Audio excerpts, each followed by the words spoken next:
Ya, bismillahirrahmanirrahim. Assalamualaikum warahmatullahi wabarakatuh. Alhamdulillahirabbil alamin. Hamdan katsiran thayyiban mubarakan fi kama yuhibbu rabbuna wa yardah. Wa asyhadu an la ilaha illallah wahdahu la syarikalah wa asyhadu anna sayyidana Muhammadan abduhu wa rasuluh. Allahumma salli ala nabiyyina wa sayyidina Muhammad wa ala alihi wa man tabi'ahum bi ihsan ila yaumiddin. Allahumma inna nas'aluka ilman nafi'a wa rizqan thayyiba wa amalan mutaqabbala. Puji syukur kita panjatkan pada Allah. Selawat dan salam semoga tercurah pada Nabi besar kita Muhammad sallallahu alaihi wasallam. Pemirsa sekalian dan yang mengikuti kelas Sekolah Fikih Muamalat dari Dasar. Kita kembali melanjutkan pembahasan dari Harta Haram Muamalat Kontemporer karya Ustazuna Dr. Irwandi Tirmidzi. Kali ini pertemuan kedua. Yang baru mengikuti kali ini bisa melihat video sebelumnya di pertemuan pertama. Nanti ada di playlist. Kami buat di playlist khusus, yaitu Sekolah Fikih Muamalat Live. Ya, Sekolah Fikih Muamalat Live itu sudah ada playlistnya. Silakan nanti lihat video-video sebelumnya, nanti kami taruh di situ ya agar bisa ikuti kalau tertinggal. Ya, karena bisa jadi ada yang hari ini tidak bisa ikut atau mungkin siang baru bisa mendengar. Nah, dia bisa membuka di channel Rumaiso TV di playlist Sekolah Fikih Muamalat. Ya, dimana dalam Sekolah Fikih Muamalat ini kita kaji ulang lagi buku Harta Haram Muamalat Kontemporer dari awal. Nah, untuk dapat ya pelajaran-pelajaran lagi yang berharga. Kali ini judul kita adalah jangan hanya berbisnis. Belajar dong. Ya, jangan hanya berbisnis. Ya, belajar. Ayo kita belajar. Supaya apa? Supaya jual beli muamalat yang kita lakukan tidak salah atau akhirnya kita menyesal. Supaya benar, mari kita belajar lagi, timba ilmu, gali ilmu ya, supaya memperbaiki muamalat kita yang ada. Baik, kita lihat sekarang, nanti lihat di halaman 35, kita baca sampai halaman 43. Buka di buku Harta Haram.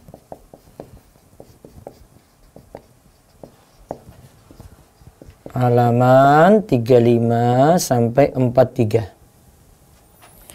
Nanti jika hari ini biasanya kan pagi banyak pertanyaan seperti pembahasan kemarin ya.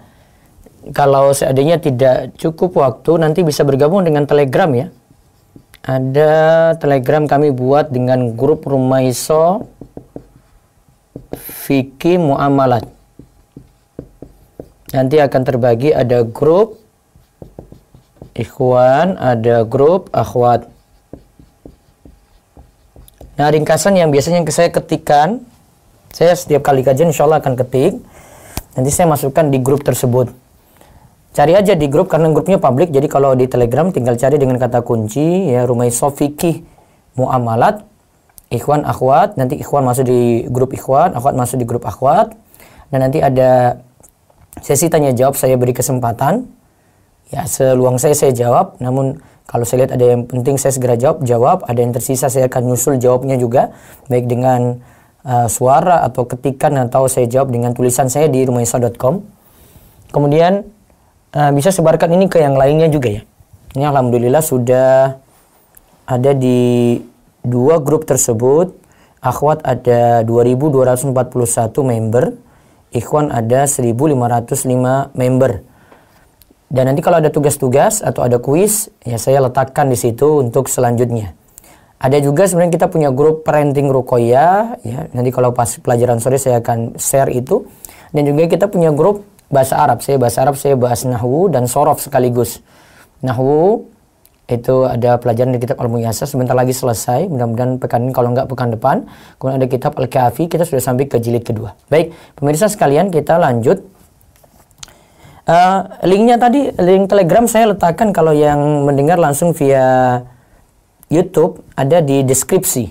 Di deskripsi, klik aja nanti di bagian dalam deskripsi dari video ini itu ada link yang saya berikan. Tinggal diklik untuk ikhwan, klik untuk akhwat, sudah disertakan di situ. Baik. Lihat halaman 35. Nah, sekarang kita kan sudah tahu dampak harta haram itu bagaimana ya. Dampak harta haram itu seperti apa? Nah, sekarang solusinya gimana biar kita tidak kena dampak jelek dari harta haram? Kemarin sampai 7 itu disebutnya oleh Ustaz Irwandi. Ya, 7 poin. Ya. Yaitu yang pertama, harta haram itu punya dampaknya termasuk mendurhakai Allah dan mengikuti langkah setan.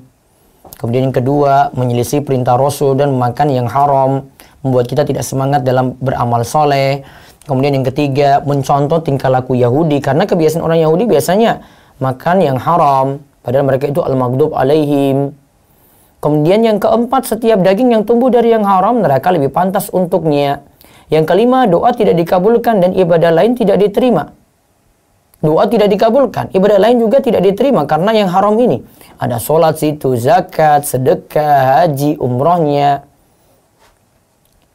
Padahal kita tahu kalau untuk doa itu ada 4 faktor terkabulnya doa: bersafar yang melelahkan, kemudian rambut kusut dan pakaian berdebu, menandakan sangat butuh pada pertolongan.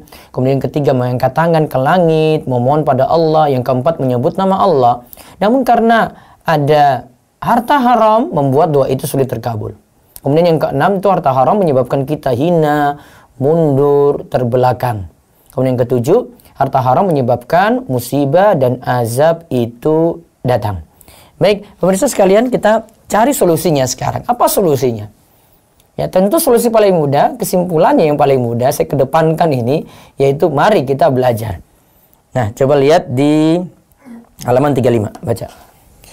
Untuk menghindari fenomena di atas, sejak zaman Amirul Mukminin Umar bin Khattab telah diambil kebijakan preventif.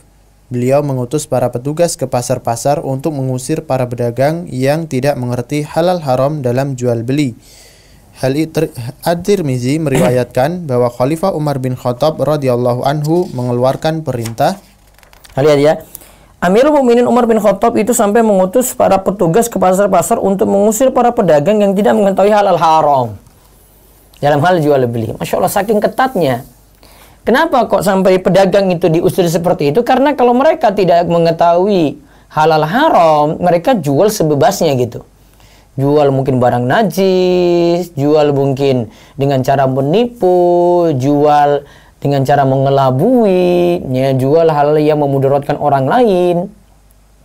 Itu dampaknya kalau pedagang tidak mengetahui seputar hukum jual beli atau hukum muamalah. Maka ada perkataan Umar bin Khattab diriwayatkan oleh Imam Tirmidzi, la yabi fi suqina illa man qad tafaqqaha fid din. Coba baca. Jangan berjualan di pasar ini para pedagang yang tidak mengerti din atau muamalat. Jangan berjualan di pasar ini para pedagang yang tidak mengerti din atau muamalat. Ya, terus juga diriwayatkan. Juga diriwayatkan dari Imam Malik bahwa beliau memerintahkan para penguasa untuk mengumpulkan seluruh pedagang dan orang-orang pasar. Lalu beliau menguji mereka satu persatu. Saat beliau dapati di antara mereka ada yang tidak mengerti hukum halal haram tentang jual beli, beliau melarangnya masuk ke pasar seraya menyuruhnya mempelajari fikih muamalat. Bila telah paham, orang tersebut dibolehkan masuk pasar. Yang diriwayatkan oleh Imam Malik ya. Ini Umar juga memerintahkan pada para penguasa untuk mengumpulkan seluruh pedagang dan orang-orang pasar, lalu beliau menguji mereka satu-satu. Saat beliau dapati mereka tidak mengerti halal haram, tidak mengerti halal haram, beliau melarangnya masuk ke pasar. Sampai dibuat aturan seketat itu. Nah, terus. Juga diriwayatkan dari Abu Laits, wafat 373 Hijriah, ia berkata, La yahilu li rajuli ayashtaghila bil bai'i wasyira'i man lam yahfaz kitabal buyu'. Seorang laki-laki tidak halal melakukan akad jual beli selagi dia belum menguasai bab fikih jual beli. Nah, lihat ini patut dicatat, penting nih. Yang punya buku ya stabilo misalnya ya. Yang nggak punya buku bisa catat kalimat ini baik-baik. Abu Laits itu berkata, seorang laki-laki tidak halal melakukan akad jual beli selagi dia belum menguasai bab fikih jual beli. Ya, ingat itu baik-baik. Sampai menguasai bab fikih jual beli. Ya, itu diingat poin quote yang sangat ya mengena sekali pada kita. Kita kadang seperti itu ya, kita jalani sesuatu tidak tahu itu masalah hukum seputar itu. Ini masalah jual beli nih. Misalnya lagi masalah mendidik anak nih. Kita nggak tahu sudah punya anak, sudah berkeluarga, nggak tahu pembahasan itu. Sudah nikah, nggak tahu pembahasan fikih nikah bagaimana. Ya, setiap malamnya kan saya bahas itu karena anak-anak muda ini biar punya persiapan sebelum masuk nikah. Sampai beberapa kali pertemuan ini kita bahas masalah talak gitu. Karena ini penting untuk dijelaskan. Ya. Penting banyak yang tahu tentang itu. Ya. Ya, masih di halaman 36 lagi dari cetakan 23, silakan baca lagi. Muhammad bin Hasan. Juga diriwayatkan dari Muhammad bin Hasan, ia berkata, wa ala kulli tajirin yahtatu li dinihi ay yastashiba fakiyan dayinan yushawiruhu fi muamalatihi. Setiap pedagang yang kuat memegang agama, wajib dia minta didampingi oleh ahli fikih muamalat yang takwa, agar si pedagang dapat bermusyawarah dengan ahli fikih tersebut tentang transaksi yang dia lakukan. Ya, coba ada poin nggak? Ini saya perbaiki nanti. Ada Bang Ustaz Irwan disuruh perbaiki kalau ada yang keliru.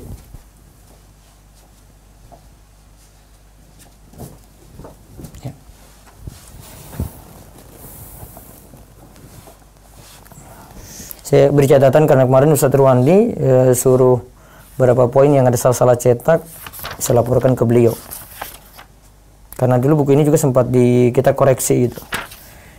Baik, lihat ya, setiap pedagang yang kuat memegang agama wajib dia minta didampingi oleh ahli fikih. Jadi dia sebenarnya tidak terjun langsung, mungkin dia tidak kuasai detail, tetapi dia punya ustadz, punya kiai, punya ulama, syekh gitu ya, dampingi dia.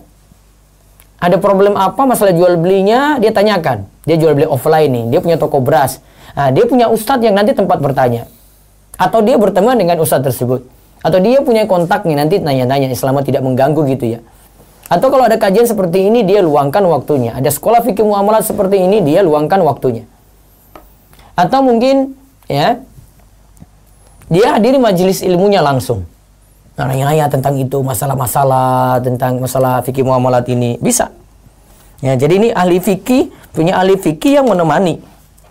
Ya, untuk dia memahami transaksi. Jadi kalau Muhammad bin Hasan itu sarankan orang yang pedagang ya, berdagang harus punya ya ahli fikih muamalat. Untuk ya tempat dia bertanya.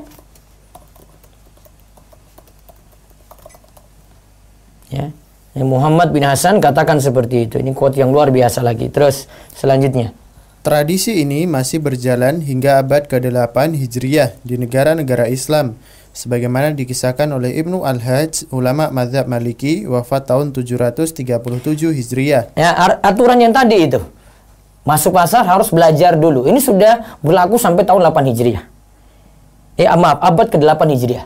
Abad ke-8 ya, tahun 800-an Hijriah berarti ya. Coba kita lihat apa yang dikatakan oleh Ibnu Al-Hajj. Dia ulama di abad ke-8. Dia wafat tahun 737 Hijriah. Langsung artinya, aku mendengar guruku Abu Muhammad rahimahullah berkata bahwa dia masih menemukan di Maroko seorang petugas negara yang melakukan pemeriksaan di pasar. Ia menguji para pemilik toko tentang hukum-hukum jual beli atau muamalat barang yang didagangkannya dan bagaimana riba bisa terjadi dalam transaksi dagangnya serta bagaimana caranya menghindari riba.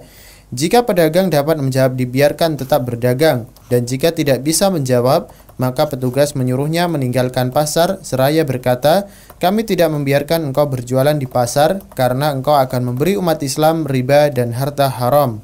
Nah lihat tuh, sampai ada yang sidak ke pasar. Sidak ini bukan telusuri barang-barangnya, enggak. Ini tanya, ini dia uji. Setiap pemilik toko diuji tentang masalah muamalah. Ditanya ini kamu bisa jawab, ditanya ini bisa jawab enggak? Bagaimana tentang riba, transaksi ini kamu ngerti enggak? Jika pedagang dapat menjawab, dia tetap berdagang. Namun jika tidak bisa, disuruh meninggalkan pasar. Pergi kamu dari pasar ini. Ini sudah berlaku sampai abad ke-8 Hijriah ya. Abad ke-8, bukan tahun ke-8 ya. Abad ke-8 Hijriah. Ya. Ini kata Ibnu Al-Hajj tadi. Terus berikutnya.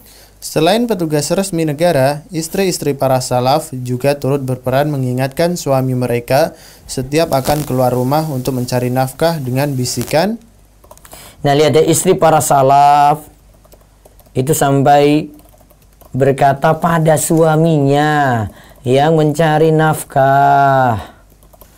Ya. Kanat adatun nisa'i fi salafi kana ar-rajulu idza kharaja min manzilihi taqulu lahu imra'atuhu aw ibnatuhu iyyaka wa kasbal haram fa inna nasbiru 'alal ju'i wad-darri wala nasbiru ya wala nasbiru 'alan nari. Nah ini ada kata lagi yang salah, 'alan nari. Ya, baca. Al-Ghazali berkata, merupakan kebiasaan para istri kaum salaf apabila suami-suami mereka hendak keluar dari rumah mencari rizki. Mereka berkata, kami mampu bertahan menahan kelaparan, akan tetapi kami tidak mampu bertahan memakan neraka Allah. Nah lihat tuh kalian, ini bisa para istri yang dengar pagi ini juga bisa mencatat kalimat ini baik-baik ya. Katakan pada suami kayak gini, kami mampu bertahan menahan lapar. Ya, akan tetapi kami tidak mampu bertahan memakan neraka Allah. Ya, ini ucapan yang indah ini diriwayatkan oleh Al-Ghazali dan Ibnu Khalikan. Diriwayatkan oleh Al-Ghazali Jalmiha Ulumuddin, ya, Ulumuddin dan Ibnu Khalikan dalam Wafayatul A'yan. Wafayatul A'yan.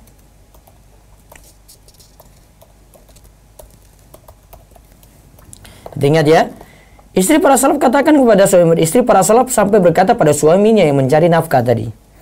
Ya, saya ulang kalimatnya lagi. Iyyaka wa kasbal haram. Ya, disuruh tadi di sini. Kalimat itu tidak terjemahin ya. Iyyaka wa kasbal haram. Hati-hati dengan harta haram. Fa inna nasbiru 'alal ju'i wad-darri. Kami mampu bertahan menahan lapar dan mudarat lainnya.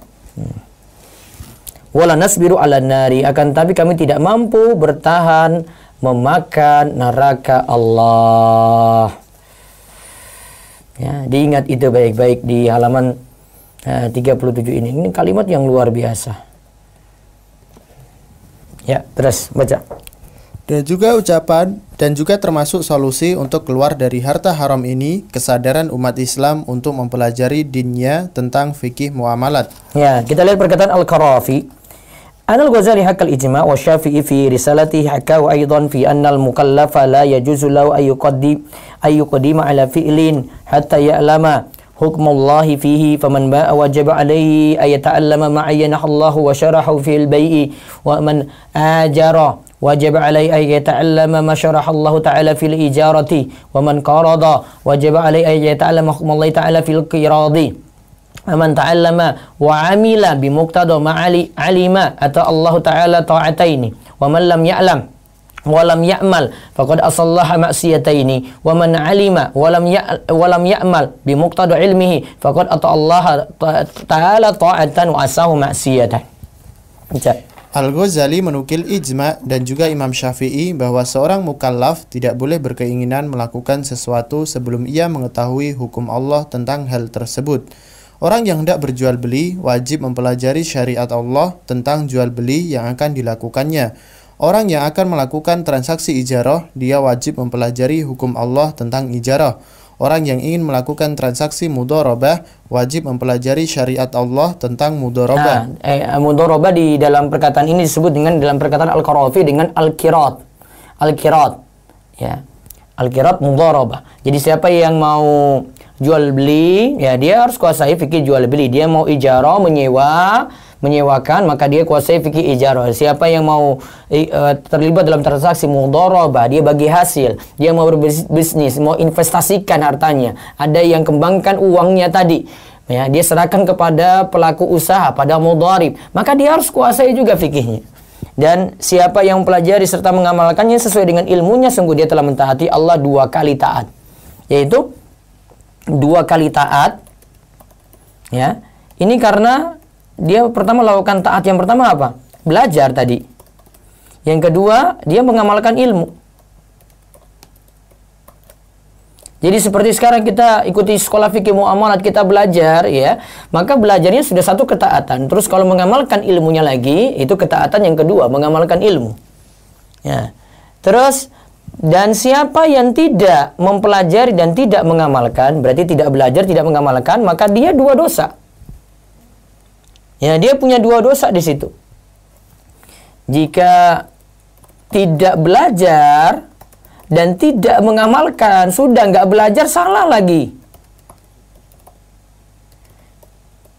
Ada 2 dosa, ya. Ada 2 dosa di situ. Nah, terus sebenarnya ada kalimat lanjutannya ini.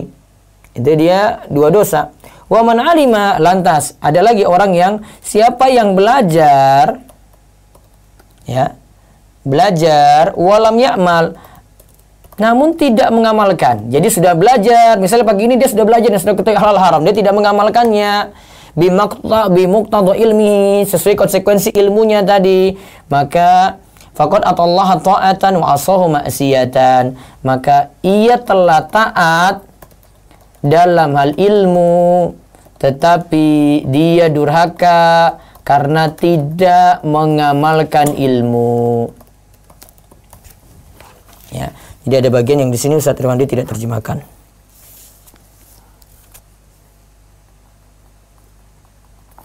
Ya, terus baca lagi. Dalam rangka ikut serta mencegah terjadinya dampak buruk dari maraknya peredaran harta haram, maka dirasa sangat penting membahas harta haram dalam muamalat kontemporer, mengingat permasalahannya lebih rumit dan tidak terdapat dalam literatur buku-buku fikih ulama terdahulu. Ya, karena ini perlu ada penelusuran lebih jauh dalam literatur buku-buku fikih ulama terdahulu. Sebagaimana kata Ustaz Irwandi kemarin hari Sabtu yang saya diskusi langsung dengan beliau katakan bahwasanya memang yang disebutkan dalam buku ini sebagian adalah hasil ijtihad beliau, tapi ada fatwa-fatwa yang beliau serahkan di situ, gitu. Beliau cantumkan di situ. Ya, tidak terlalu memaksa juga buku ini, kata beliau tidak memaksakan pendapatnya di sini, yang mau mengikuti silakan, yang tidak juga silakan, namun kan ada pertimbangan dalil-dalil, kita tidak ikut pendapat seenaknya kita, semaunya kita saja. Ya, terus atas pertimbangan bahwa hukum asal setiap muamalat adalah halal kecuali bila terdapat larangan dari Al-Quran dan hadis, maka harta-harta haram tersebut kami susun berdasarkan faktor-faktor yang menyebabkan sebuah muamalat diharamkan, yaitu zulum, gharar, dan riba. Nah, harta haram itu sebabnya itu ada 3, kata Ustaz Irwandi. Ingat ya, harta haram itu sebabnya ada 3.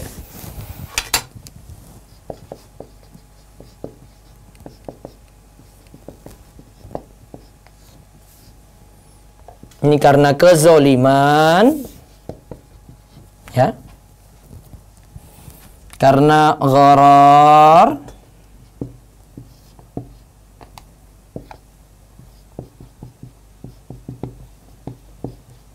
ketidakpastian, ketidakjelasan, ya, bisa, riba.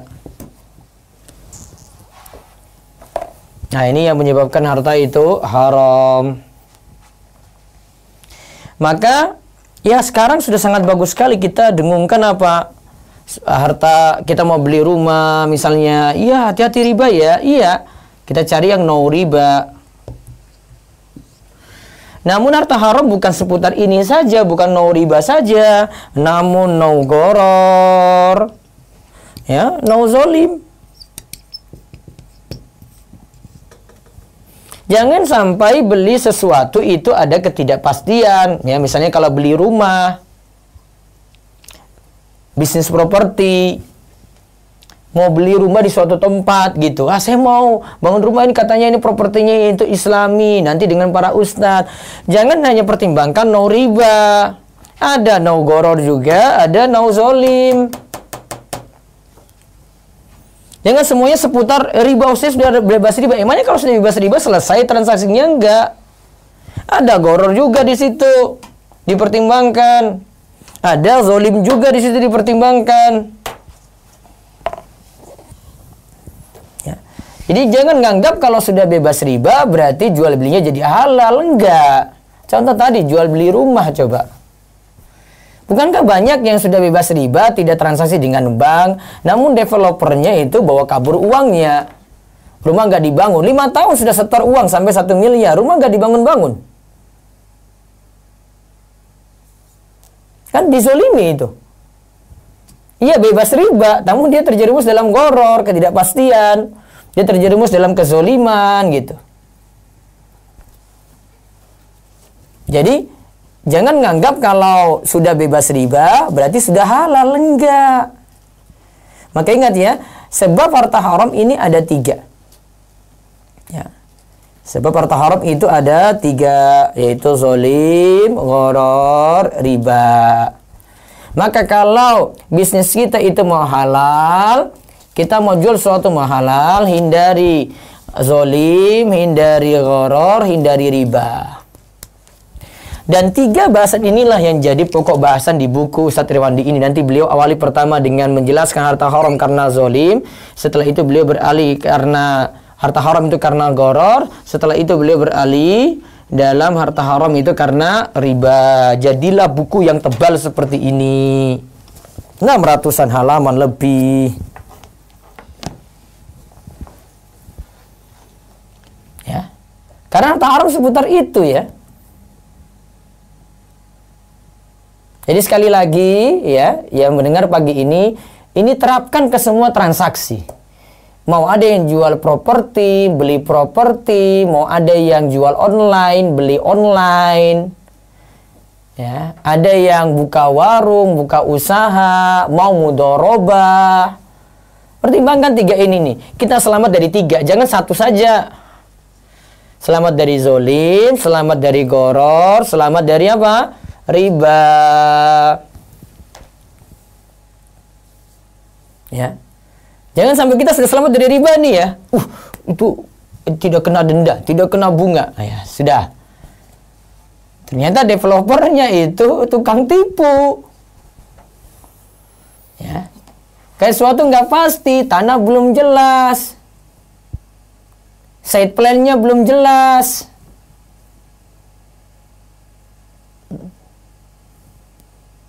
Jadi timbang-timbang baik-baik. Ya, itu sudah dikasih kata pengantar, bisa digarisbawahi kalau di halaman 38 ya. Nah, sekarang ada perkataan Syekh Ibnu Utsaimin. Ibnu Utsaimin rahimahullah berkata, ya, madama laisa fihi zulmun wala ghararun wala riban fal aslu sihhatu. Selama dalam akad tidak terdapat unsur kezaliman, gharar dan riba, maka akad tersebut sah. Selama dalam akad tidak terdapat unsur kezaliman, zalim ya, wala ghararun, gharar, wala riban, riba, maka akad tersebut, ini selama tidak ada itu ya, sah. Berarti jika akadnya itu ada zolim, ada goror, ada riba, akadnya masalah. Walaupun kita ingat hukum asal muamalat itu halal. Coba lihat di halaman 39. Kaidah hukum asal setiap muamalat mubah atau boleh dinukil dari para ulama dari masa ke masa dan dari berbagai mazhab kecuali Zahiriyah diantaranya. Nah, Zahiriyah gak usah dianggap. Kalau ada perselisihan dari Zahiriyah, kata Ustadz Irwandi kemarin, waktu hari Sabtu kita bahas, ya, mazhab Zahiri itu gak usah dianggap. Ada dia menyelisih, 4 mazhab yang lain kan yang lainnya sepakat, ada Zahiriyah yang berbeda, Zahiriyah pendapatnya tidak dianggap. Nah, lihat hukum asal setiap muamalat boleh. Ya. Hukum asal setiap muamalat itu boleh. Ini kaidah lagi nih, dicatat jamaah. Ini hukum asalnya ya. Setiap muamalat boleh.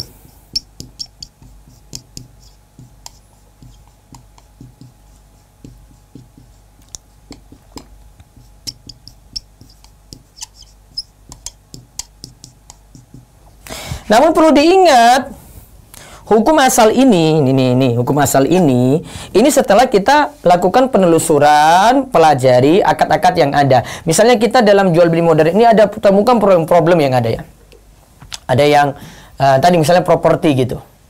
Jangan pakai hukum asal saja gitu. Jual properti nggak apa-apa ya. Perumahan kayak begini belum ada di masa Nabi SAW, pokoknya asalnya halal. Oh, jangan dulu, telusuri dulu transaksinya. Kalau tidak ada problem-problem zolim, goror, riba, bawa ke hukum asal, boleh. Jangan langsung dihukumi. Jual properti kayak begini belum ada di masa Nabi. Dulu nggak ada perumahan kayak sekarang ini gitu. Ya boleh-boleh saja. Oh, jangan dulu, siapa tahu dalamnya ada riba. Walaupun mungkin namakan dengan akad syar'i misalnya, namakan dengan murabahah, bisa jadi riba. Telusuri dulu.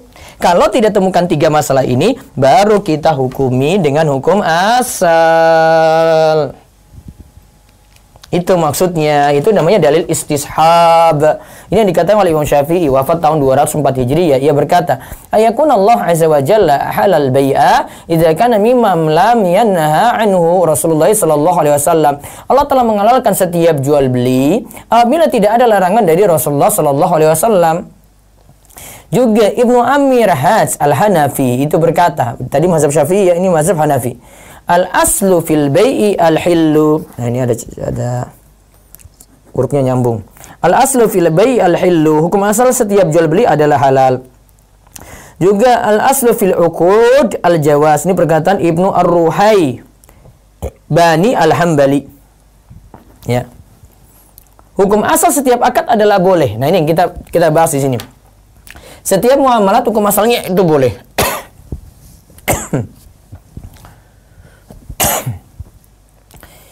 Bisa terapkan itu misalnya untuk transaksi online. Terapkan kaidah tadi. Kita temukan dulu dalam transaksi online ada masalah nggak ya? Telusuri nih. Ada zolim nggak dalamnya ya? Oh, selamat. Nggak menzolimi. Wah, ada goror nggak di dalamnya ya? Oh, ternyata dia barang yang dia jual itu belum dimiliki. Namun dia sudah katakan pada si pembeli, pada buyer bahwasanya barang saya ini ada nih, saya jual sekian ini. Ketidakpastian itu ada nanti di situ, gharar. Atau ada riba, misalnya dia jual emas online. Ada situ riba karena penundaan. Transaksi sekarang, deal sekarang, 5 jam kemudian baru barang itu datang, emas itu datang. Riba. Riba nasiah, riba karena penundaan. Jadi telusuri dulu satu masalah, telusuri dalamnya ada zolim nggak?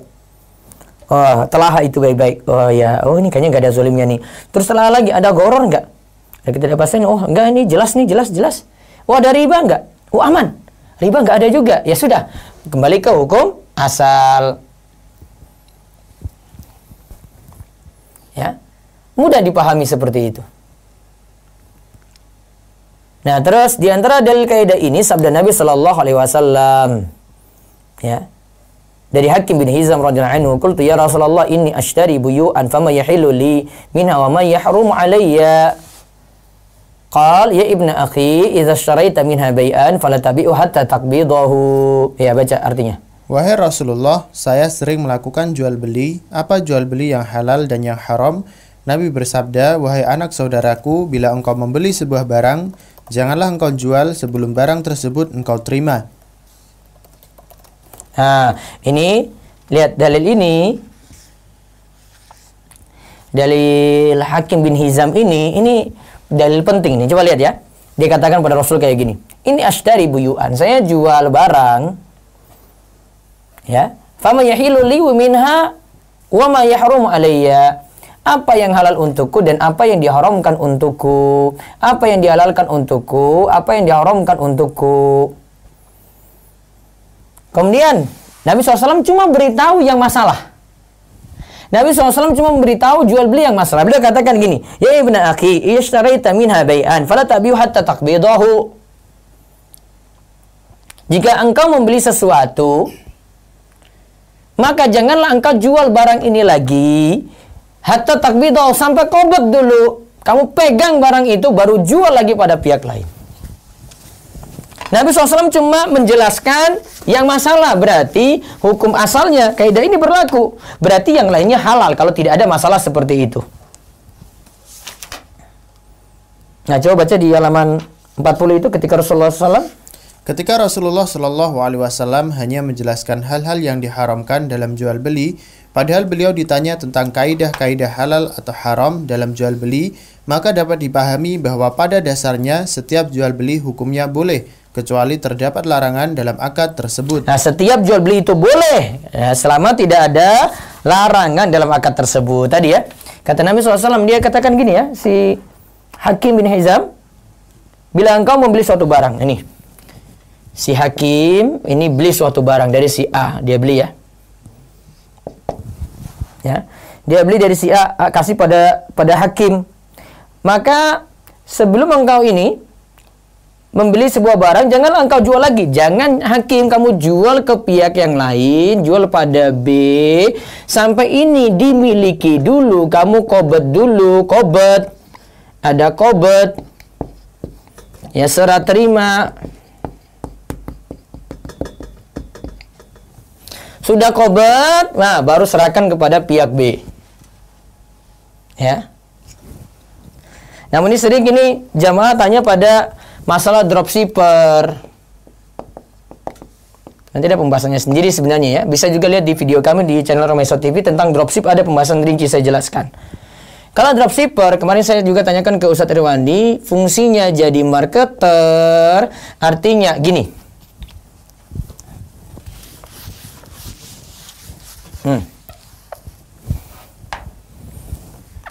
Misalnya si Hakim ini jadi dropshipper ya. Dia jadi dropshipper. Terus si A ini jadi suppliernya. B konsumen.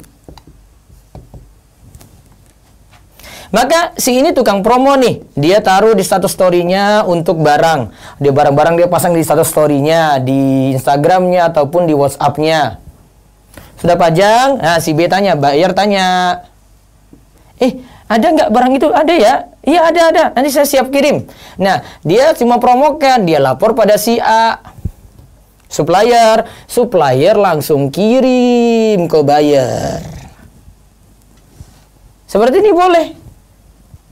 Dia jadi wakil. Si dropshipper tuh jadi wakil, nggak ada masalah.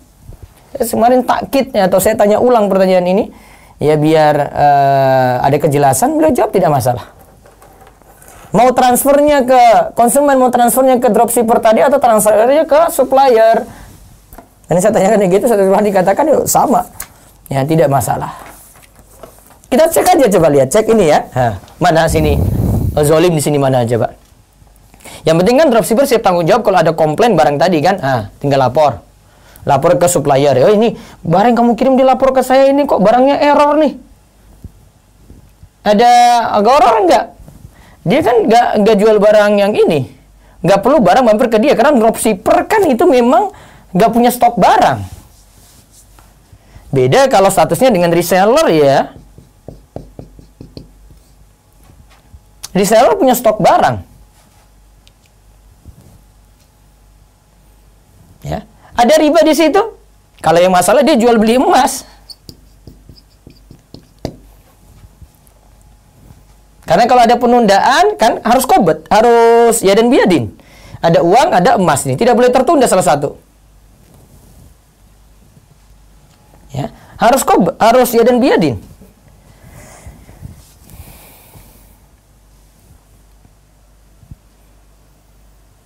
Ya, gitu ya. Nah, terus sudah Selesai ya. Berarti intinya dari solusi yang ditawarkan di sini adalah tadi kita bahas orang masuk pasar saja harus belajar.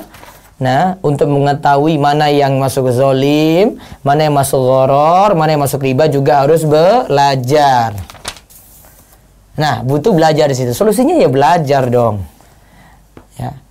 Namun kalau suatu transaksi kita sudah telusuri, ya itu halal ataukah haram, ya maka hukum asalnya apa?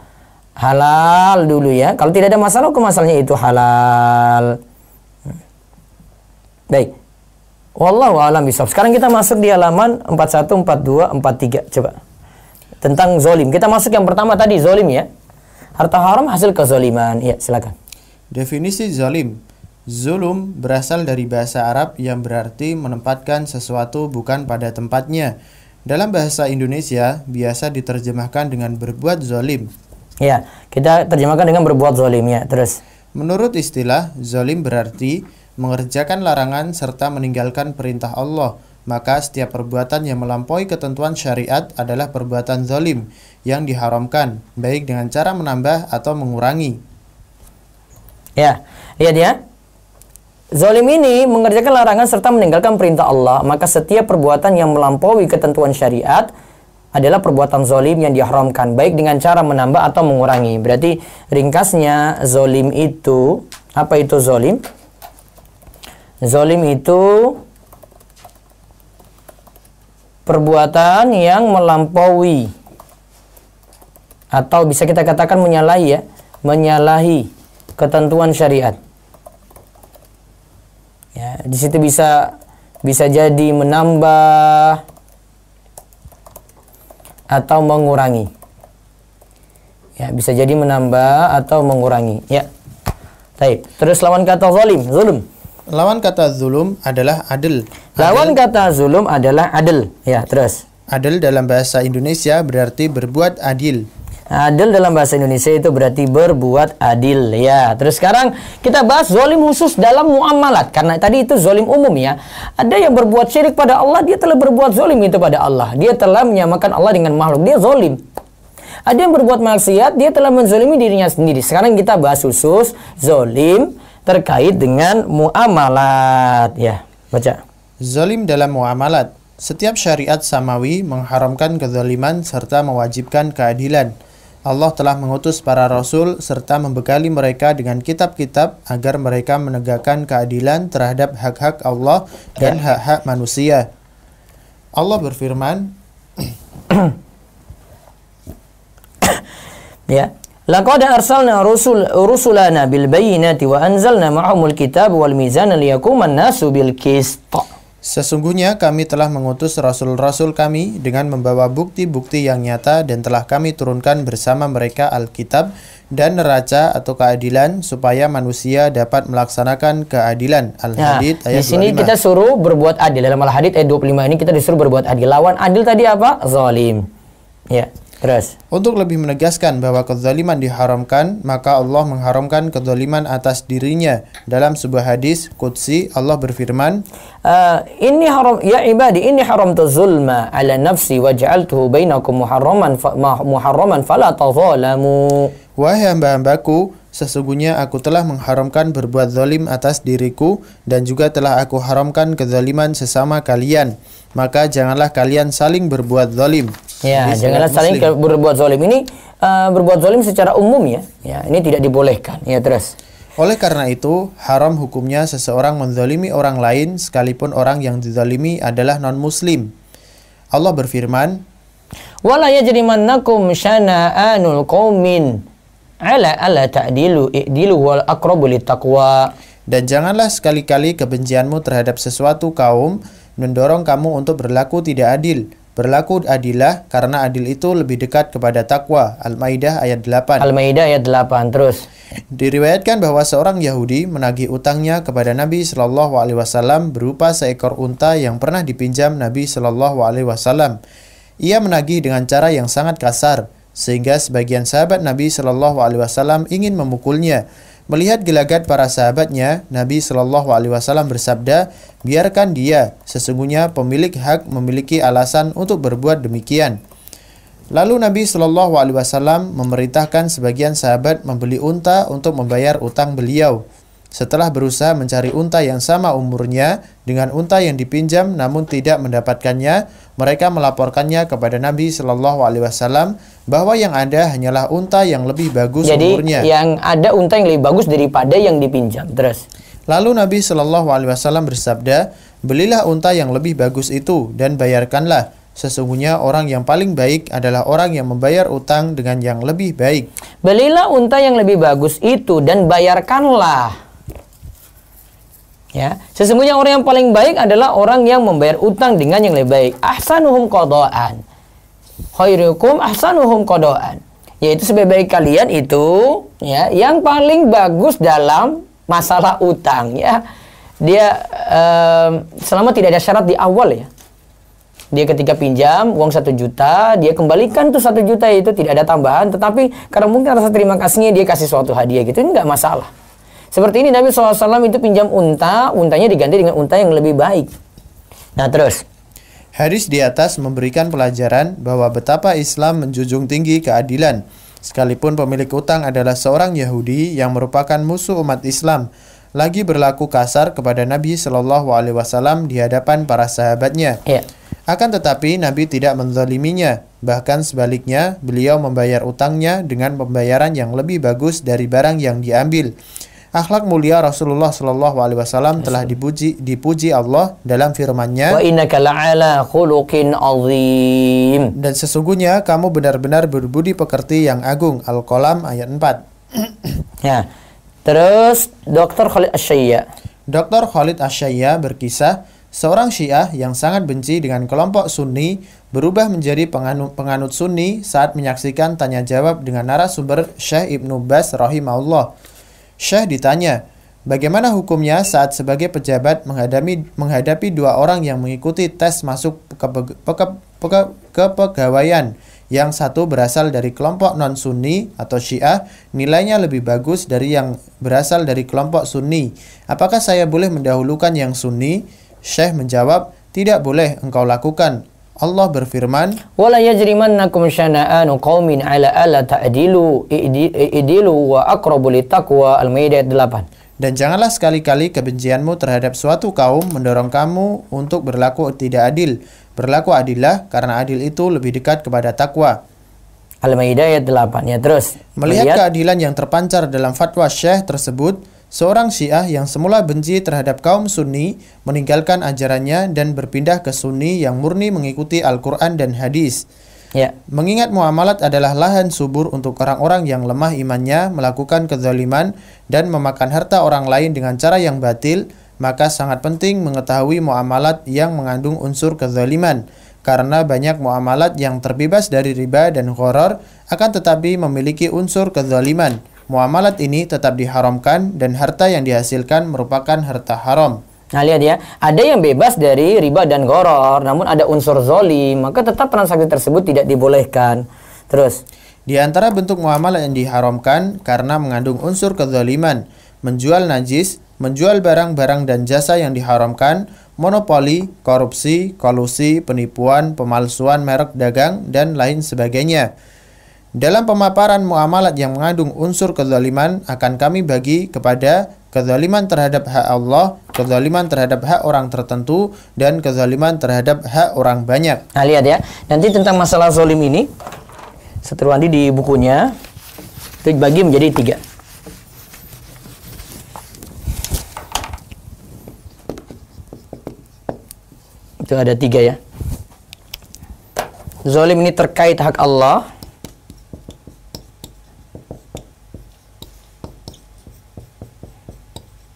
Nanti insya Allah yang ini kita bahas di kesempatan besok. Ini pembahasannya seputar zakat. Ya, seputar zakat. Ada yang belum tunaikan zakat, dia zolimi orang miskin. Terus ini terkait individu. Ini zolim terhadap individu. Terhadap orang tertentu.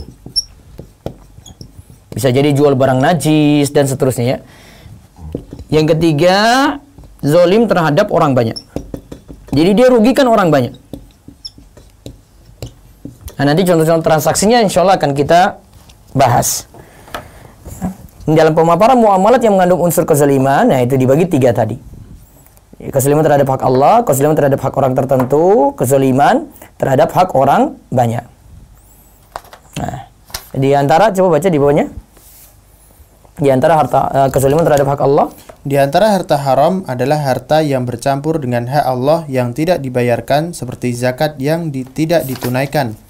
Ya, Tindakan ini adalah sebuah kezaliman terhadap hak Allah, dan harta tersebut terhitung harta haram yang harus secepatnya dikeluarkan. Nah, besok pagi kita bahas mulai dari halaman 44 ya. Harta haram itu karena zakat yang tidak ditunaikan. Kan orang miskin punya hak itu. Kan itu jatahnya orang miskin sebenarnya, namun ditahan-tahan. Dia di samping tidak bayar zakat, itu kan hak Allah di situ ya, tidak bayar zakat dari hartanya tadi, dia juga sebenarnya zolimi orang miskin. Baik, nanti kita akan bahas, mungkin ada ketentuan singkat juga saya akan sampaikan, sampai ada pembahasan, bolehkah harta zakat itu diinvestasikan. Mungkin ada yang jadi ambil zakat, atau ya seperti Darus Solihin inilah. Nah, ini kita biasanya terima zakat, terus kita tampung zakat tadi, boleh nggak kita kembangkan ini jadi usaha ini, nanti orang miskin dapat manfaat, atau langsung serahkan dalam bentuk uang. Insya Allah pada kesempatan besok pagi akan kita bahas. Wallahu a'lam bishawab. Baik, saya buka sisi pertanyaan, ada 30 menit insya Allah. Ya, silakan gunakan waktu untuk bertanya, monggo. Nanti ringkasan materinya insya Allah saya taruh di grup ya. Sekali lagi yang belum tahu, ada grup yang saya bina langsung untuk masalah fikih muamalat ini, bisa lihat di channel YouTube, itu ada di bagian deskripsi dari video pagi ini, dari siaran pagi ini, itu ada di bagian deskripsi, itu ada link grupnya. Grup ikhwan ada sendiri untuk masalah fikih muamalat, kemudian grup akhwat ada sendiri, bisa diikuti ya. Monggo dari Zoom silakan.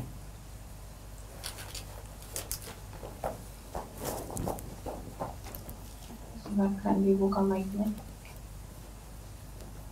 Baik, bismillahirrahmanirrahim. Assalamualaikum warahmatullahi wabarakatuh, Ustaz. Ya, waalaikumsalam warahmatullahi wabarakatuh, silakan. Saya bekerja di estetik klinik, dan terdapat suatu treatment namanya platelet rich plasma, yaitu prosesnya diambil darahnya, lalu setelah itu akan diolah darahnya dan diambil plasmanya, jadi yang warnanya bening kekuningan itu lalu diaplikasikan ke bagian wajah atau bagian yang hendak di treatment. Itu hukum treatmentnya seperti apa? Lalu juga hukum treatment injeksi botulium toksin atau biasa disebut botox, Ustadz. Jadi di botox itu ada kandungan enzim babinya. Apakah itu hukumnya sama seperti vaksin yang akhirnya halal? Karena saya pernah baca di tautannya Ustadz Dr. Rehanul Bahrin, katanya kan kalau vaksin jadi halal gitu ya Ustadz ya. Nah, apakah treatment injeksi botulium ini yang tujuannya untuk kecantikan, apakah halal juga? Sebentar, saya jawab yang kedua dulu. Enzim kan? Iya.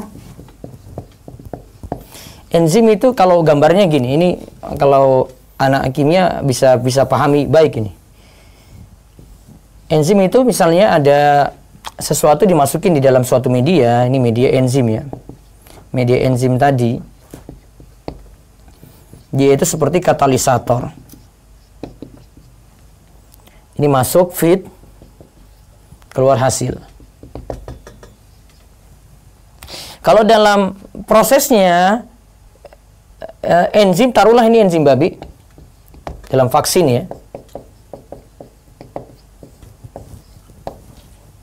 Ya.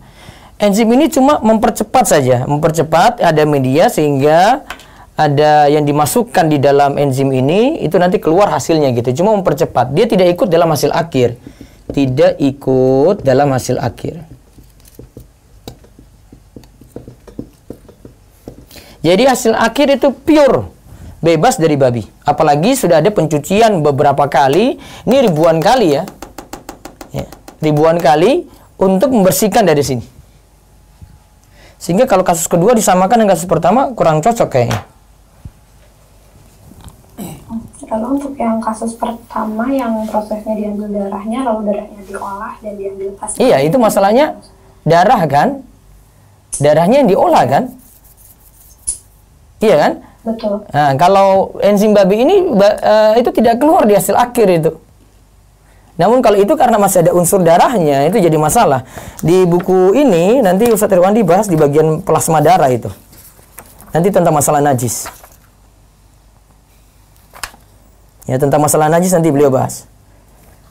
Itu sekitar halaman. Berarti hukum treatmentnya sendiri masih najis ya Ustaz ya? Iya, saya nganggap itu masih bermasalah ya, karena masih bawa darah di situ.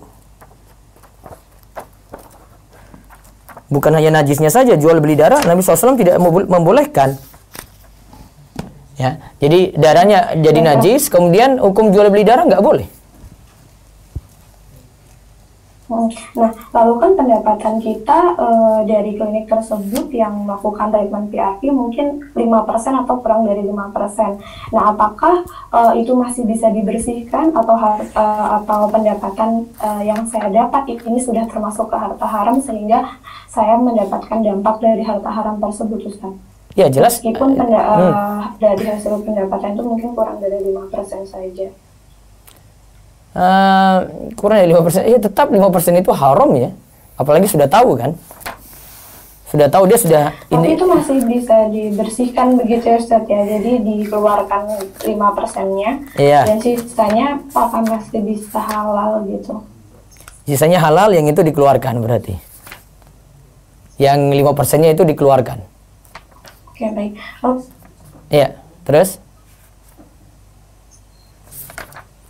Baik Ustaz, untuk yang pertanyaan kedua yaitu hukum jastip yang tidak menyebutkan nominalnya. Misalnya teman saya ke luar negeri, saya titip aksesoris, lalu dia membandel misalnya harganya 100.000, tapi dia nggak bilang harga asalnya sekian, lalu jasa titipnya sekian gitu, dia nggak bilang, cuma langsung dibandel aja, yang ini 100.000, yang ini sekian gitu. Baik.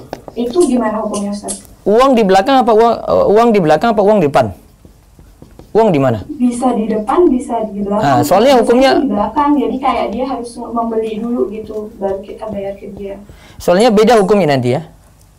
Kalau uang di depan gini, ya uang di depan, pergi ya, pergi ke sana, nitip nih, ini saya kasih uang kamu 1 juta ya, saya beli barang A ini kamu beli ya, sudah. Berarti kalau dia misalnya 1 juta, terus dia minta jadi 1.100.000. Ya, ada untung situ, ini namanya wakalah bil ujroh. Ibu berarti wakilkan dia untuk beli barang. Boleh.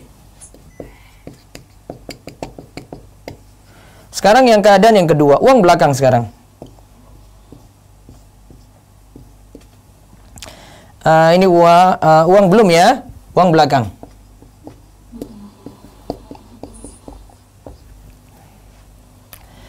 Kalau yang awal ini sudah mengikat, jadi ibu pesan gitu ya, saya beli barang ini ya, atau dia sudah sampai di toko, pas di luar negeri dia sampai di toko, dia telepon, kamu jadi beli barang nggak? Ini saya mau beli ini.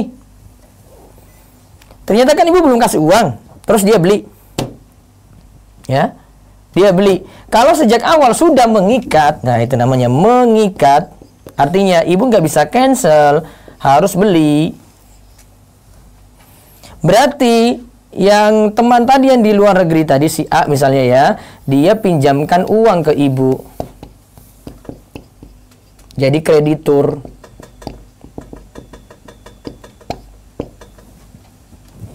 Dia pinjamkan Bu, jadi kreditur. Ya. Baik, jadi lebih aman yang untuk bayar di awal ya Ustaz ya. Sebentar, saya kasih solusi ini belum selesai. Dia kalau minta apa? Misalnya tadi 1 juta ya. Dia sudah beli ini 1 juta, sudah mengikat.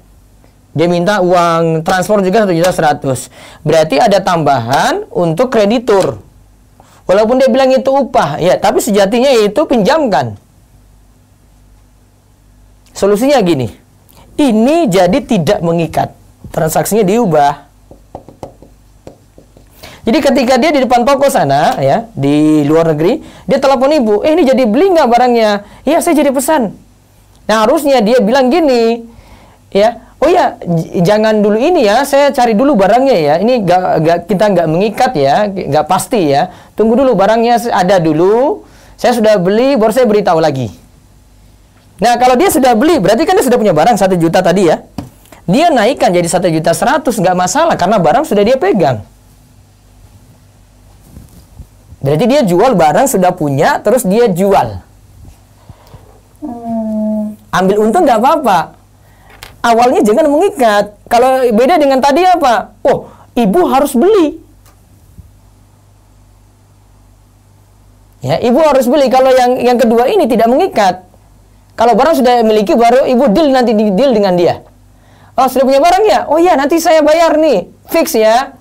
Ini sudah punya barang, ya. Nanti saya bayar 1.100.000 kan? Iya, nanti saya segera transfer ya, itu. Nggak masalah, sudah punya barang kok. Ya baik Ustaz. Ustaz, yang terakhir Ustaz, hukum lelang yang tidak dibanderol harganya. Misalnya punya mobil, ini saya lelang, tapi nggak dibanderol berapa ratus jutanya. Si A misalnya udah bilang saya bisa 300 juta, ternyata ada lagi yang bisa 325, ada lagi yang bisa 350, itu hukumnya gimana Ustaz? Asalnya boleh selama tidak ada najis di situ. Najis itu ada mungkin yang jadi pialang di situ, ngakal-ngakali, dia sengaja nawar, kemudian harga barang jadi naik. Bisa jadi kerjasama dengan yang punya barang. Oh iya, tapi kan selaku pembeli kan dia nggak tahu apakah itu. Iya, nggak tahu. Tapi kalau penjual jadi masalah. Oh, berarti di penjualnya. Begitu. Di penjualnya. Itu sudah terjawab semua. Jazakallah khair atas jawabannya. Iya, waalaikum. Baik, satu lagi dari Zoom sebelum saya beralih ke telepon. Nah, Ustaz, Muhammad, silahkan boleh dibuka mic-nya. Assalamualaikum Ustaz. Waalaikumsalam warahmatullahi wabarakatuh. Silakan Ustaz, apa nih bertanya Ustaz, kita ini kan setelah aku yang melakukan usaha dan melakukan usaha itu kita mengajukan surat-surat kepada pemerintahan Ustaz ya. Iya. Macam izin ya. Iya. Tapi kadang-kadang kita itu dipersulit Ustaz. Dipersulit sama pemerintahnya. Kadang-kadang iya benar izin Ustaz. Kadang-kadang kalau tidak keluar polisi itu surat kita tuh nggak bakal keluar, maka bertahun-tahun pun nggak akan mereka urus gitu Ustaz. Iya. Apakah kita sebagai pihak ini yang membutuhkan surat itu, ketika kita melakukan untuk uang untuk proses pengurusan uang surat itu, apakah kita termasuk menyuap gitu Ustaz ya? Ada jalan cara lain nggak selain tidak suap? Susah Ustaz di permukaan kita ini Ustaz, dan sudah ngalamin Ustaz. Sudah pengalaman. Sudah, berarti nanti kalau ibu suap ya, uangnya haram untuk yang menerima, halal untuk ibu karena itu hak ibu. Yang Ustaz. Yang nerima dia terima uang haram. Yang nerima dia terima uang haram. Karena dia halangi hak kita ya. Saya mau buat surat nih. Saya sudah tempuh jalan normal. Dia kok persulit banget sih. Ya sudah. Dia bilang, dia sebenarnya ada orang sudah tahu kalau dia itu minta sesuatu dulu baru dia mau kerja gitu ya. Ya sudah, kita kasih dia sesuatu. Nah, baru dia kerja. Berarti masalahnya di dia. Bukan di kita, karena itu hak kita itu. Namun dia persulit. Kalau memang kasusnya kayak gini, tidak ada jalan lain ya. Kalau ada jalan lain lagi, misalnya gini ya, jalan lain ya. Saya mau buat SIM, jalan normal ada. Namun malas untuk tes. Atau tesnya gagal terus karena nggak bisa ngemudi, akhirnya dia lewat calo nyogok. Nah, nggak boleh karena masih ada jalan halal. Kalau ini nggak ada jalan lain kan, nah maka itu jalan satu-satunya. Berarti kita penuhi hak kita, dapat di hak kita, tapi uang yang diserahkan ke dia uang haram untuk dia. Gitu ya Muhammad? Ya Ustaz, karena saya sampai pernah berantem. Iya, karena saya sampai itu juga bersedang dan waktu itu mau berkali juga bahwa saya nggak mau mengeluarkan ini, kalau itu adalah hak saya, kita nggak mau, terpaksa saya harus mengeluarkan duit Ustaz. Iya sudah, kayak begitu caranya. Ustaz. Jadi jawabannya. Assalamualaikum. Waalaikumsalam. Satu lewat chat, coba dibaca. Ini kayaknya chatnya banyak gitu. Ya baik Ustaz. Yang via chat. Sebentar. Bismillah. Iya. Ustadz, bagaimana hukumnya jika kita melakukan syirkah mudharabah selama setahun, tapi belum setahun pengelola menyerahkan pengelolaan ke investor dan segala aset fisik dan merek dagang milik investor? Bagaimana kepada pengelola dan investornya? Jazakallahu khairan. Ini harus ada akad baru ya, akad baru terus baru boleh berpindah, itu kesepakatan barulah intinya. Soalnya biar tidak satu dan yang lainnya saling cekcok, berselisih. Baiknya buat akad baru lagi, nggak main pindah-pindah seperti itu. Jadi ada kejelasan nantinya, intinya seperti itu. Wallahu a'lam. Baik, saya balik ke WA dulu, silakan. Izin bertanya Ustadz, Ya. bagaimana cara mengetahui gharar yang kecil dalam jual beli? Cara mengetahui gharar yang kecil dalam jual beli. Ghararnya nggak dianggap. Contoh, kita ke warung makan itu, warung makan di ya prasmanan biasa, kita ngambil lauk sendiri lah. Nasi itu dibiarin bebas, ambil berapapun, karena sedikit nasi dengan banyak tidak terlalu selisih jauh ya. Tapi kalau dengan lauk itu baru selisihnya jauh. Kalau dia ambil 1 ayam dengan 2 ayam tentu berbeda. Ya, 1 ayam, 2 ayam, 3 ayam tentu berbeda. Nah, kalau yang terjadi dia nasi di sini saja, ini ghararnya sedikit karena perselisih harga antara sedikit diambil nasinya dengan banyak tidak ada masalah. Nah, itu namanya gharar sedikit. Ya. Kalau gharar banyak, ya, gharar banyak, 1 ayam dia laporkan kepada si penjual, ternyata di bawah nasinya itu dia sembunyikan 2 ayam. Nah, itu gharar itu.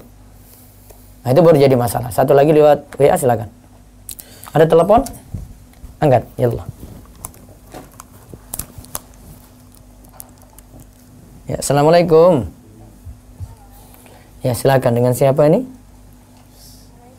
Ayo, Muraisa lagi. Ya Allah. Iya.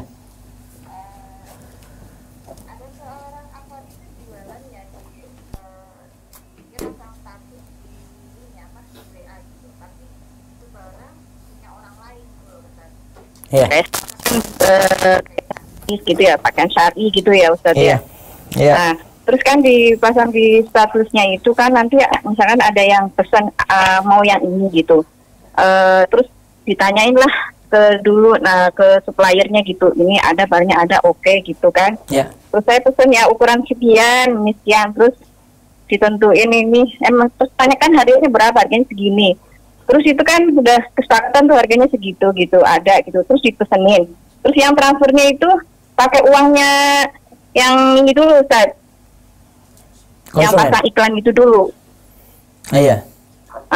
Terus udah transfer kan, terus barang datangnya tuh kitanya dulu ke yang pasang status itu Ustaz. Iya. Habis itu baru dikasihin ke yang memesan itu. Itu statusnya gimana Ustaz? Boleh apa enggak? Berarti ada berapa orang itu? Supplier, ada dropshipper, ya, ada konsumen, 3 aja ya? Iya 3. 3 ya. Terus yang pasang ini, yang pasang status di story itu,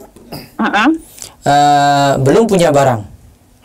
Belum punya barang. Ketika ditanyakan oleh buyer, pembeli, tanya kepada dia belum punya barang.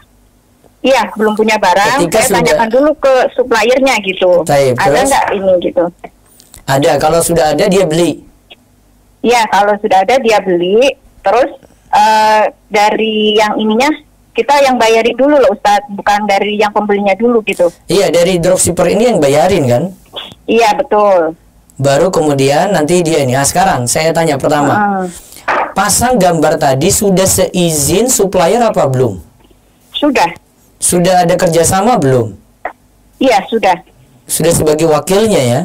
Iya, betul. Baik, barang berarti sudah diizinkan untuk mengilatkan barangnya, karena dia kan nggak punya barang. Iya, terus yang kedua, yang kedua ini solusi. Baiknya si konsumen ketika tanya tadi kepada dropshipper, karena kan dia harus ready stock. Iya, betul. Ya, kenapa nggak ini dari supplier aja kirim langsung? Kenapa? Karena kan memang kayak gitu kan di luar kota apa gimana gitu, beda kota gitu Ustaz. Ya, kan bisa jadi dia kirim langsung, misalnya Muraisa di Bandung gitu ya yang jual. Yeah. Nah, terus yang dropshipper tadi ya, terus yang pesan itu dari Surabaya. Ya, terus yang punya barang ada Jakarta, ya sudah Jakarta kirim ke Surabaya. Misalkan pembelinya tuh sekitaran kita gimana Ustadz gitu. Nah, berarti gitu ya maksudnya. Taib. Iya. Solusinya berarti gitu, ready stock. Solusinya ready stock.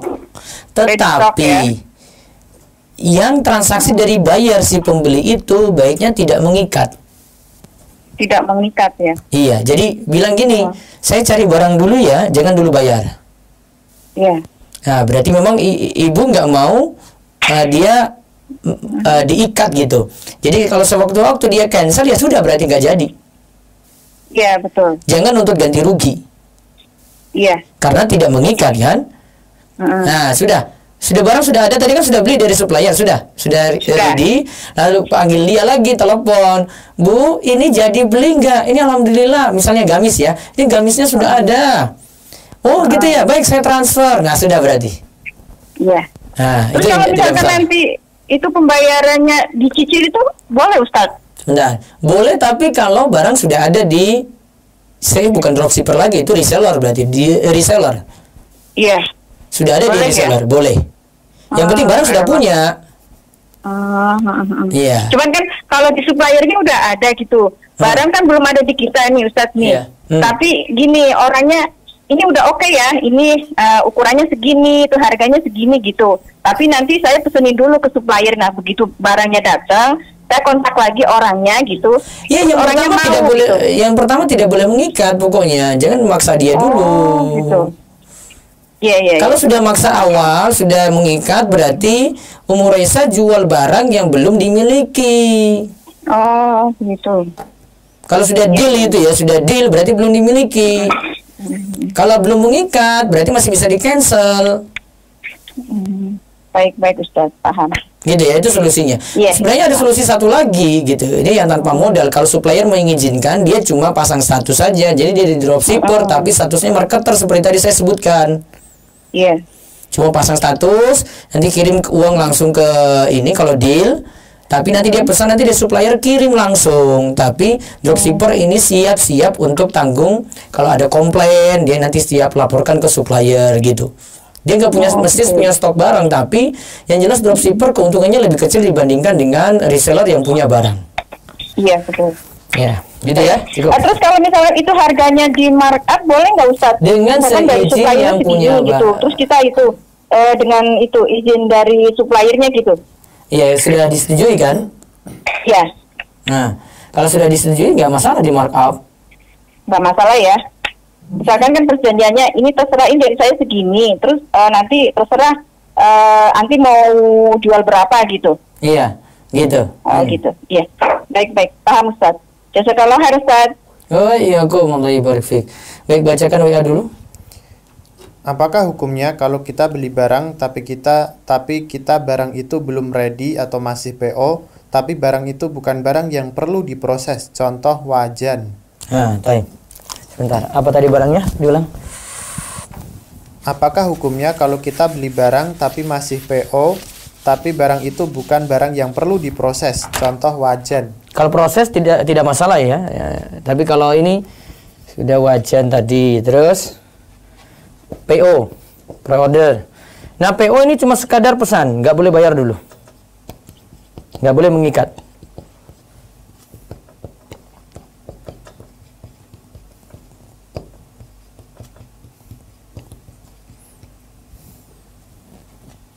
Nah, kalau tidak boleh mengikat, maka nanti dia jual wajan itu tidak masalah. Dia carikan nanti wajannya dulu, ya, baru sudah ada, baru dia sampaikan. Yang penting tidak boleh mengikat awal.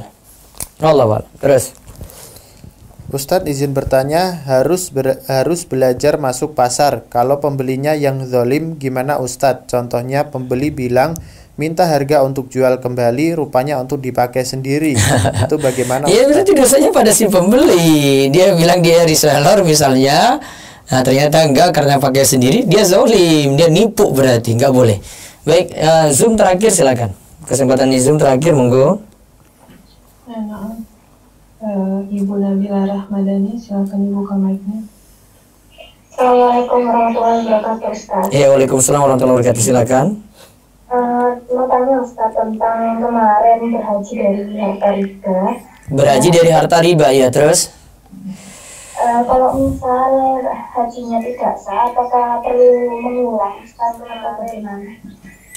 Kalau hajinya tidak sah, apakah perlu mengulang? Iya, kalau dia punya harta yang halal, bisa mengulangnya lebih bagus. Oh gitu, tapi kalau misalnya tidak diulang? Kalau tidak diulang, ya berarti memang dia tidak punya kewajiban haji. Oh gitu. Iya. Iya. Nah, terima Terima kasih Ustaz, bisa Ji. selesai. Baik, satu lagi dari Zoom silakan.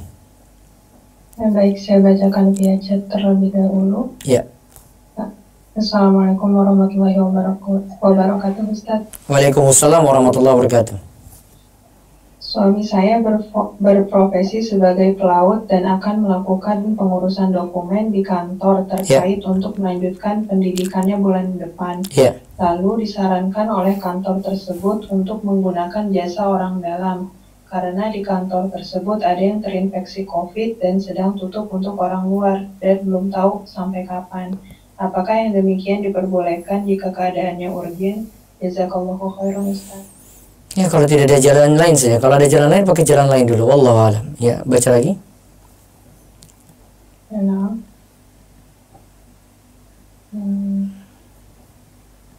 Assalamualaikum Ustaz. Afwan, izin bertanya, kalau sudah terjadi dengan harta haram dengan tiga-tiganya, bagaimana? Jazakallahu khairan. Gimana tadi, Bu? Jika sudah terjadi muamalah harta haram yang ada zalim, goror, sama ribanya, bagaimana Ustaz? Nah, kalau sudah terjadi ya, ini tergantung. Ya taruhlah di situ karena sudah saling ridho gitu. Artinya dia pinjam terus dapat riba di situ. Yang pertama ya sudah, barang itu nanti jadi miliknya. Tugas dia kalau tidak tahu ya taubat. Namun kalau dia sudah tahu muamalah haram tadi, ya dia keluarkan harta tadi, serahkan ke Baitul Mal, atau kayak Baitul Mal sekarang nggak ada gitu ya, serahkan kepada orang miskin.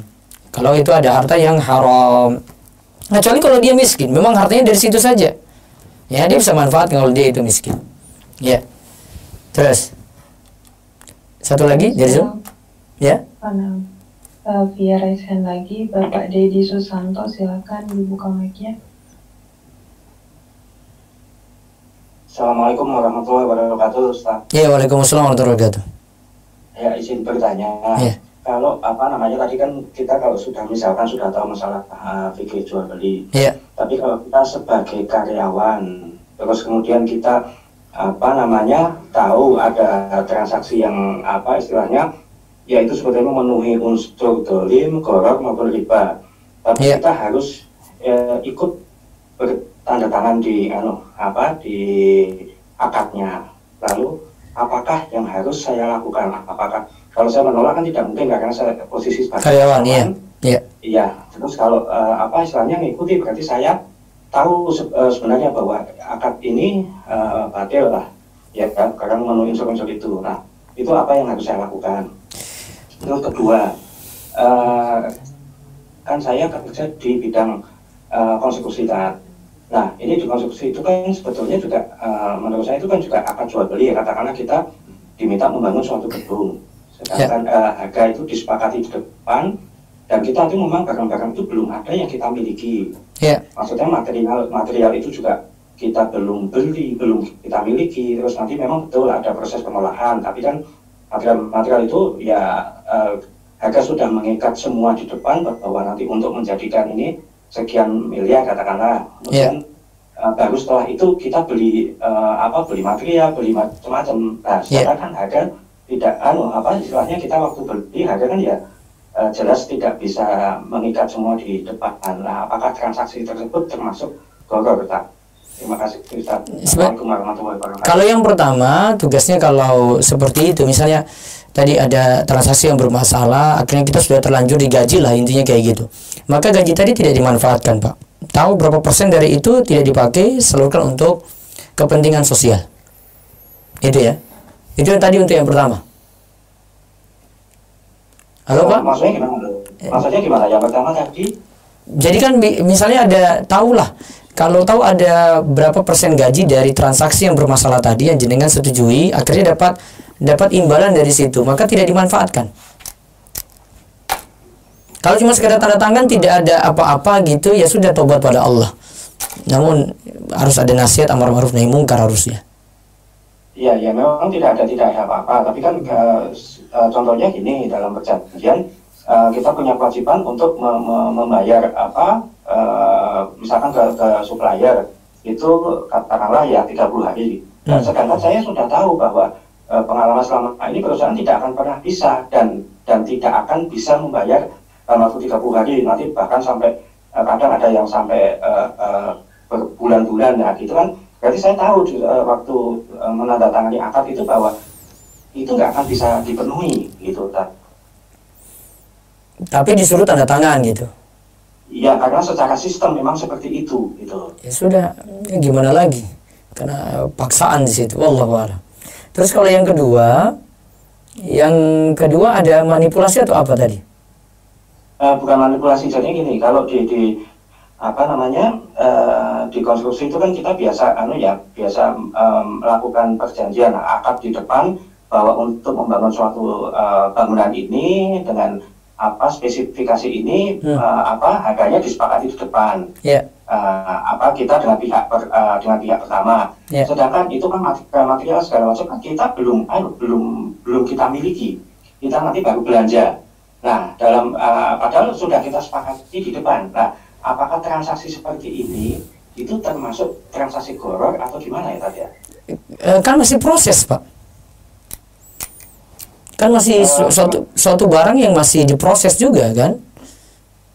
Tapi kan ada yang material langsung kita beli dan kita pasang. Nah, memang ada proses pasang memang.